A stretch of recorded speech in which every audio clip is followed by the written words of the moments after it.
Hi, I'm Sayuri, and I didn't feel like fixing my hair before filming this video. A couple of days ago, one of the probably worst things that can happen to a video creative happened to me. I filmed a just over 10-minute video with no audio. And I don't mean like, oh, like the mic wasn't plugged in, so like it was all coming through the camera instead of the mic that I have plugged into the camera.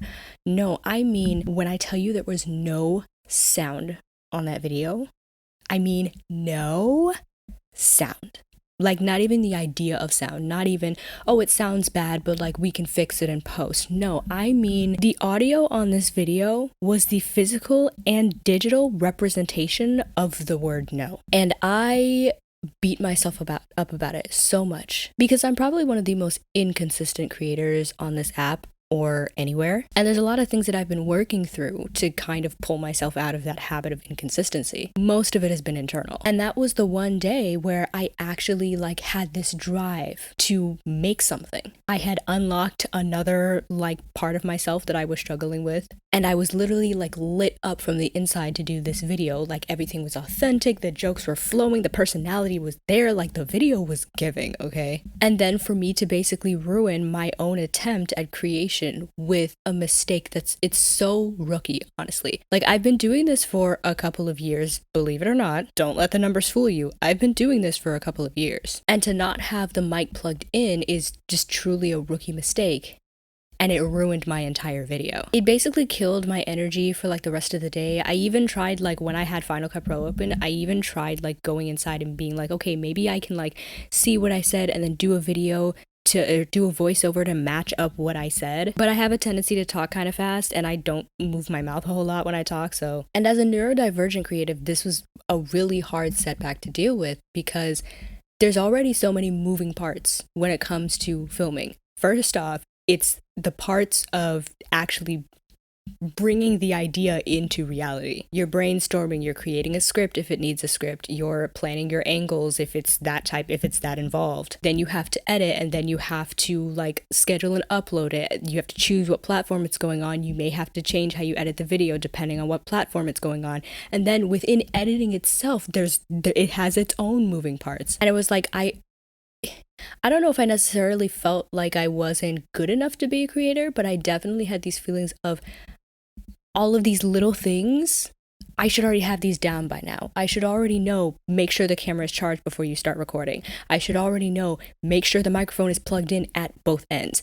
To be fair, that was also the first time that the mic had come unplugged from that end. I should already know, make sure your laptop is charged before you record your voiceovers or record your mic audio on GarageBand. Make sure you set your exposure properly and check what it looks like when you've backed up.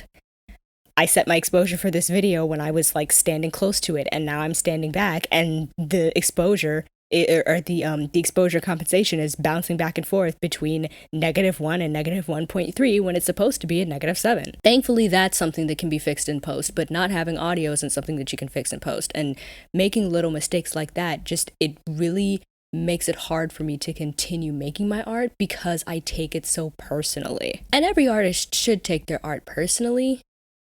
But when you have rejection-sensitive dysphoria, I don't think people realize that rejection-sensitive dysphoria isn't just something that happens with other people, it's also something that happens with inanimate objects. It's more likely to happen when you're a child, but there are certain things that happen in childhood that don't stay in childhood. They do follow you to adulthood, and that form of rejection-sensitive dysphoria is one of those things. Every little thing can be twisted in your mind to mean that something is wrong with you and your process and the way you keep making careless mistakes. And if I never see the phrase careless mistakes again, it'll be too soon, because that was my teacher's favorite phrase when I was in school. And careless mistakes is kind of detrimental to ADHD people and to neurodivergent people because sometimes the mistakes aren't careless. There's just so many moving parts that we can't keep up with them. And we get told they're careless mistakes by people who also aren't willing to give us a list of things to do, a list of things to look out for. We're expected to just keep them all in our head and execute them flawlessly every single time, and people don't seem to realize